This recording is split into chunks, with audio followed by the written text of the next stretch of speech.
My deadbeat husband had one job, to name our baby, but managed to come up with the most diabolical name possible.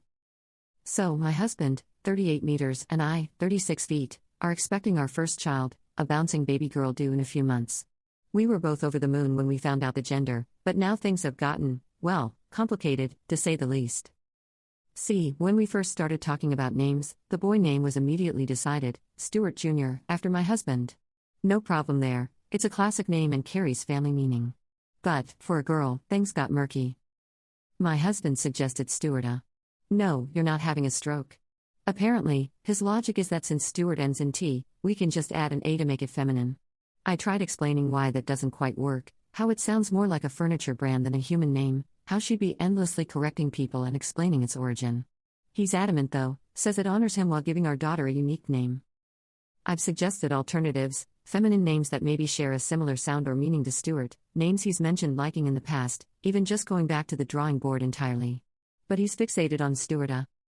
Now, I love my husband dearly, and I understand wanting to honor family. But I can't imagine subjecting our daughter to a lifetime of awkward stares and endless questions about her unusual name.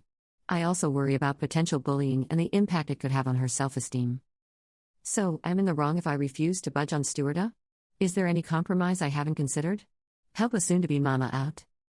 Looking forward to your thoughts and, hopefully, some sanity checks. Edit. Please, no suggestions for other Ton names. The man clearly has a theme, and I need to gently steer him away from it, not fuel the fire. Relevant comments. Naming a child is a 2 yes and 1 no situation. Means you need to both agree on the name and 1 no to make sure that name is not the name you choose. Works both ways if you'd ask me. Also, I am not a fan of naming the first name of a child after a parent.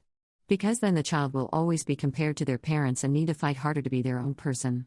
I have less problems with a middle name being connected to someone else, parents, grandparents, because that is only a formal name and not used in everyday business. Why is he dead set on Stuarta? I mean, there are so many beautiful names, but he only wants to name his daughter after him? Why not after the mother? Like your name, Junior.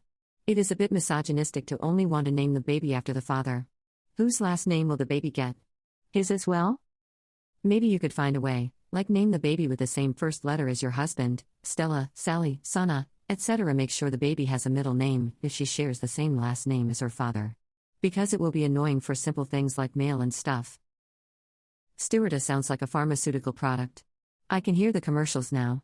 In some cases, Stuarta can cause headaches, rashes and even death. It doesn't have a decent nickname. And no, adding in a doesn't make it feminine in all cases, this is one of them. I'd go for Stuart as a middle name. Update.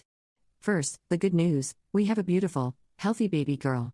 She weighed in at 7 pounds 4 ounces and already has the most incredible head of dark hair. Seriously, where did that come from? Labor was a marathon, not a sprint. 18 hours of fun, but the amazing nurses kept me fueled up on ice chips and cheesy encouragement. Now, for the not-so-good news, the name situation. Buckle up, because this might take a minute. Right before pushing started, things got a little heated between me and Stuart. Apparently, the stress of contractions made him even more attached to Stuarta. He was pacing the room, muttering about family legacy while I was doing some very impressive Lamaze breathing exercises. Suddenly, my water broke with a rather impressive pop. Let's just say it startled everyone in the room, including Stuart.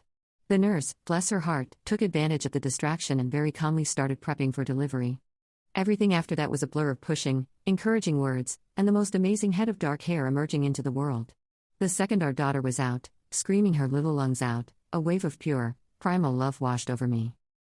It was in that moment, staring at this tiny, perfect human being, that the name debate completely evaporated. There was no way I could call this beautiful little girl Stuarta. So, what did we end up with? In the haze of postpartum bliss, I blurted out the first name that popped into my head, the name of the incredible nurse who'd coached me through labor, Ella. Yes, Ella. Not exactly the most adventurous choice, but in that moment, it felt perfect. Strong, steady, kind, just like the woman who'd helped bring our daughter into the world.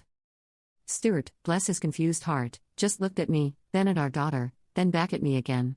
Finally, he let out a shaky laugh and said, Ella it is. Thanks for all the support and hilarious Stuarta comparisons. Here's to sleepless nights, endless diaper changes, and the incredible journey of parenthood.